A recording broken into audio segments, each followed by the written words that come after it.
বিসমিল্লাহির রহমানির রহিম। আসসালামু আলাইকুম সবাইকে। আজকে আবার আমার বাগানের কিছু খুঁটিনাটি বিষয় নিয়ে আপনাদের সাথে চলে আসলাম। সেটা হচ্ছে গিয়ে আমার লাস্ট যে ভিডিওটা আপলোড করেছিলাম বাগানের উপরে। সেখানে কমেন্টসে অনেকে বলেছিলেন যে বাগানের পরিচর্যা বিষয়ে কিছু পরামর্শ দিতে পারলে আপনাদের খুব উপকার হতো। তো সেই সুবাদে হচ্ছে গিয়ে আমি কিছু প্রবলেম যেগুলো আমি আমার বাগানে ফেস করি, সেগুলি হচ্ছে গিয়ে আমি আপনাদের সামনে আজকে তুলে ধরবো এবং এগুলো কিভাবে প্রতিকার করব আমি সেইটাকেও আপনাদের সাথে শেয়ার করব। তো চলেন আসেন, অলরেডি আপনারা থাম্বনেল দেখে বুঝে ফেলছেন যে আমি আজকে কি নিয়ে কথা বলতে আসছি। যেটা হচ্ছে গিয়ে গাছের পাতা পোড়া রোগটা। এই হচ্ছে গিয়ে গাছের পাতা পোড়া রোগ, বিশেষ করে আম গাছে খুব বেশি দেখা যায়। তো আমার এই মিয়াজাকি আম গাছটার মধ্যে মারাত্মক লেভেলের হয়েছে। তো আমি বুঝে ওঠার আগেই খুব দ্রুতই এটা ছড়িয়ে গেছে প্রত্যেকটা পাতায় পাতায়। এখন এই পাতাগুলো আর কোনো সময় রিকভার করা সম্ভব হবে না। বাট হচ্ছে গিয়ে এটার প্রতিরোধ এবং প্রতিকার আমরা করতে পারবো। কিছু কিছু স্টেপ আছে, তো সেগুলি আজকে আপনাদের সাথে শেয়ার করব। তো আসেন, এই প্রতিরোধ এবং প্রতিকার করার আগে আমার বাগানটাকে আপনাদেরকে আরেকবার দেখাই। এটার রিজন হচ্ছে গিয়ে এই কিছুদিন আগেই কালবৈশাখী ঝড় হয়েছিল এবং ঝড়ে আমার বাগানে মারাত্মক ভাবে ক্ষতিগ্রস্ত হয়েছে সব গাছের পাতাগুলো এবং আমার শখের আমগুলো।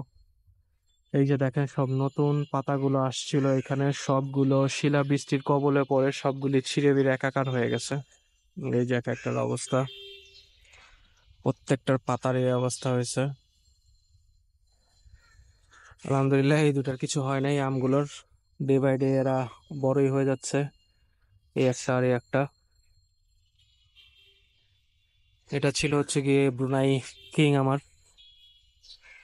এই যে এই গাছটার মধ্যেও পাতা পোড়া রোগ, যেটা অতিরিক্ত রোদের ফলে, প্রচন্ড গরম কয়দিন আগে যে হিট ওয়েভটা গেল, এর কারণে এই পাতাগুলো এমন হয়ে গেছে বেশিরভাগ। এই যে নট অনলি জাস্ট আমার আম গাছগুলো, আমার এই সবেদা গাছ একটা আছে, থাই সবেদা, ওটারও সেম অবস্থায় হয়েছে। সেই হচ্ছে গিয়ে আমার হোয়াইট ডকমাই আম গাছ, এটারও সেম অবস্থা। এটা আল্লাহর মতো ওরকম বেশি ধরে নাই, জাস্ট গাছের অগ্রভাগ একটু একটু করে আছে এবং ইসের মধ্যেও আছে কিছু কিছু জায়গায়। মিয়াজাকিটাই বেশি এফেক্টেড হয়েছে আর কি। শিলাবৃষ্টির কারণে যে প্রবলেমগুলি হয়েছে আমার বাগানের, এই যে একটা প্রবলেম, তার মধ্যে শিলা পড়ে এদিকে পুরো গর্ত হয়ে গেছে। এই যে পুরো গর্ত, এবং এইভাবে রেখে দিলে এই জায়গাগুলি অলরেডি একটু ব্ল্যাক ব্ল্যাক হয়ে গেছে, তার মানে পচে যাচ্ছে। সেই আমগুলো সার্ভাইভ করছে কোনো রকম, শিলা পড়ে নাই। এটার মধ্যেও শিলা পড়ে যে গাছের পাতাগুলো সবই হয়ে গেছে, মচমচা হয়ে গেছে পুরা। এদিক দিয়ে শিলা পড়ছে, শিলা পড়ে গাছের পাতাই ছিঁড়ে ফেলছে পুরা। জাস্ট এই অবস্থা। আমার এই ব্ল্যাক স্টোন আম গাছটার মধ্যে সব নতুন পাতা আসছিল, এই যে দেখা যাচ্ছে সব নতুন পাতা আরো আসছে, উপর দিয়ে পুরো ভরে গেছে। এই যে গাছের অবস্থা, এটাও শিলা পড়ে পুরো ভেঙে পড়ছে ডাল, এমন অবস্থা ছিল। এই হচ্ছে গিয়ে আমার এই যে বানানা ম্যাঙ্গো ছিল, এটারও সেম অবস্থা, পাতা পোড়া রোগ হয়েছে। এটার এর আগেও খুবই বাজে অবস্থা ছিল গাছটার। ট্রিটমেন্ট দিয়ে অনেকটা আল্লাহ রহম করার পর একটু ভালো হয়েছিল, আবারও শিলাবৃষ্টি প্লাস পাতা পোড়া রোগের জন্য এখন এই বাজে অবস্থা। লেবু গাছগুলো সার্ভাইভ করছে। আমার এই সবেদা গাছ, এটা থাই সবেদা, এটারও সেম অবস্থা, যে পাতাগুলো দেখেন আপনারা, পাতাগুলোর সেম অবস্থা হয়ে পাতা পোড়া হয়ে একাকার অবস্থা। এই যে এই যে গাছে পাতা শিলা পড়ার কারণে ফুটা হয়ে গেছে সব। এই আমার আগের ব্লগগুলোতে আপনারা দেখতে পারবেন এই গাছের পাতাগুলো কত সুন্দর সবুজ ছিল। সেই শিলা পড়ার কারণে আমার এই গাছটা পুরাই ধ্বংস হয়ে গেছে পুরা, এবং আমেরও বেশ কিছু ক্ষতি হয়েছে। এই যে একটা দেখা যাচ্ছে আম, এই যে শিলা, শিলা বৃষ্টির কারণে, গরমের কারণে আমরা সাথে সবাই অতিষ্ঠ ছিলাম, আল্লাহর কাছে দোয়া করছিলাম বারবার যেন আল্লাহ ওয়েদারটাকে খুব সুন্দর করে দেন। বাট এই কিছু কিছু প্রাকৃতিক যে ব্যাপারগুলো আছে, সেটা আমাদের হাতে কারোর সময় কোনোভাবে ঠেকানোর মতো কিছু নাই। আমি এখানে নিরুপায় ছিলাম, কিছুই করার মতো ছিল না। এই যে আমগুলো শিলাবৃষ্টি পড়ে এখানে একদম ই হয়ে গেছে। এই একটা আম আমার কিউজাই আমগুলো শিলাবৃষ্টির কারণে। তারপর কিং অফ চাকা পাতা এখানেও হয়েছে। এই যে আমটায়, এটার মধ্যেও এই বাজে অবস্থা। একটা জায়গায় হয়েছে, বাকিটা ঠিকই আছে। এই আমটা অলমোস্ট আলহামদুলিল্লাহ 800-900 গ্রামের মতো হয়ে গেছে। আর কিছুদিন গেলে 1 কেজির কাছাকাছি।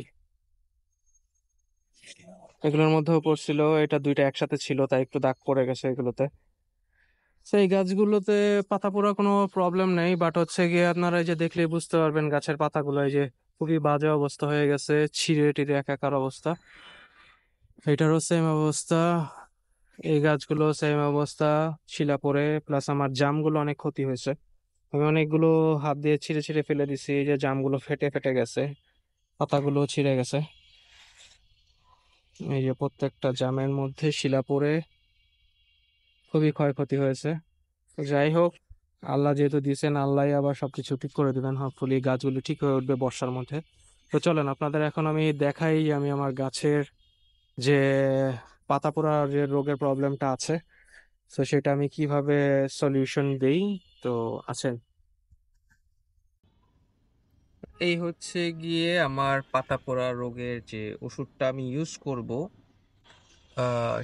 এটা হচ্ছে গিয়ে এসিআই কোম্পানির বাম্পার এসওপি। সো এটার মধ্যে মেইনলি হচ্ছে গিয়ে পটাশ এবং সালফারের একটা মিক্সচার আছে, যেখানে পটাশের পরিমাণটা হচ্ছে কি 50% এবং সালফার হচ্ছে কি 17%। সো এটা আমি কিভাবে মিক্স করে কি সেভাবে দিব, তো সেটা আপনাদেরকে একটু দেখাই। আমি মেইনলি হচ্ছে গিয়ে পাতাতে স্প্রে করব এটা। সো পার লিটার পানির জন্য হচ্ছে গিয়ে আমি 2 গ্রাম অনুযায়ী নিয়ে নিব। সো 2 গ্রাম বলতে হচ্ছে গিয়ে এটার জন্য আমি একটা স্পুন ইউজ করতেছি, এই যে এটা হচ্ছে কি স্পুন, এটা 1 গ্রাম করে স্পুনগুলো। এগুলি আপনি যে সার বা আহ, ছোট পাখির দোকান যদি থাকে, কোনো পাখির দোকানে গেলে আপনারা এগুলি পাবেন, পশু পাখি যারা সেল করে অথবা সার যারা সেল করে তাদের ওখানে পেয়ে যেতে পারেন। আমার এটার মধ্যে হচ্ছে গিয়ে 2 লিটারের একটা জার। সো এটার মধ্যে হচ্ছে গিয়ে 2 লিটার, আমি 2 লিটার পরিমাণ পানি নিয়ে এসেছি। সেটার মধ্যে আমি 4 গ্রাম ইউজ করব। সো করে এরপর স্প্রে করব। চলেন আপনাদেরকে আবার স্প্রে করার সময়টা দেখাচ্ছি। স্প্রেয়ার রেডি, মিক্স করে নিয়েছি, শেক করে নিয়েছি, পাম্পও করে নিয়েছি। এখন হচ্ছে গিয়ে এই যে স্প্রেটা করে ফেলবো আমি। এই যে স্প্রে হচ্ছে, ভালো মতো ভিজাই দিতে হবে প্রত্যেকটা পাতা। একটা জিনিস খেয়াল রাখবেন, সার হোক আর যে কোনো স্প্রে হোক বা গাছে কোনো কিছু প্রয়োগ করার জন্য অবশ্যই টাইমটা ইউজ একটা বড় ফ্যাক্ট। যেই টাইমটা হচ্ছে গিয়ে, যদি কোনো সময় কোনো কীটনাশক আপনারা স্প্রে করেন, অবশ্যই হয় ভোর সকালের দিকে সূর্য ওঠার আগে, আর বিকাল বেলা করবেন সেটা হচ্ছে কি সূর্য ডুবে যাওয়ার পরে, যখন ওয়েদারটা একটু ঠান্ডা থাকে। কোনো সময় তপ্ত দুপুরে বা হচ্ছে কি ডিরেক্ট সানলাইট যখন থাকে গাছের উপরে, বা দুপুরবেলা যেটা কি গরম থাকে একদম পিকে, তখন কোনো সময় কোনো রকমের সার বা কোনো রকমের কীটনাশক ইউজ করা উচিত না, তাতে করে গাছের মারাত্মক লেভেলের ক্ষতি হয়ে থাকে। সো আমি যতটুকু বুঝতে পারছি যে আমার গাছের যে প্রবলেমটা হচ্ছে পাতা পড়ার জন্য, সো তার জন্য আমি হচ্ছে গিয়ে এই যে বাম্পার এসওপি এটা ইউজ করতেছি, এসিআই। সেটা ভালো, এটা 1 কেজি আমার মনে হয় 275 টাকা পড়ে। তো এটা আপনি যে কোনো সারের দোকানেই পেয়ে যাবেন।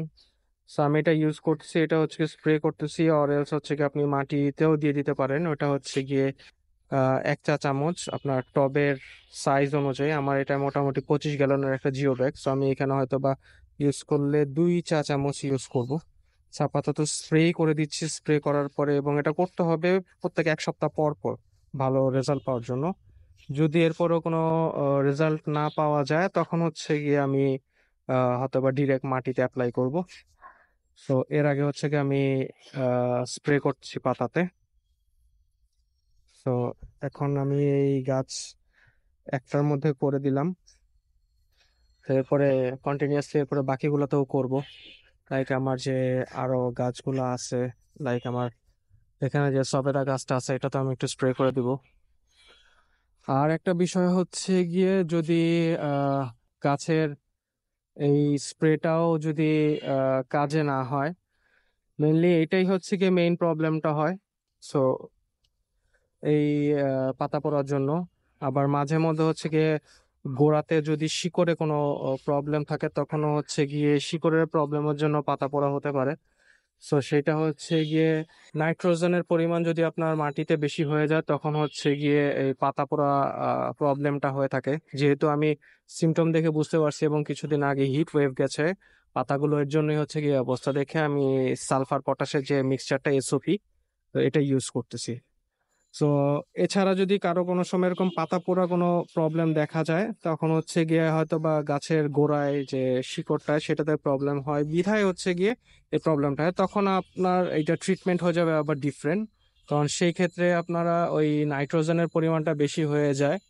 সো ওই ক্ষেত্রে আপনি মাটিকে নিউট্রাল করার জন্য হচ্ছে গিয়ে জিপসাম ইউজ করতে পারেন। সো জিপসামও মার্কেটে কিনতে পাবেন 1 কেজির করে প্যাকেট।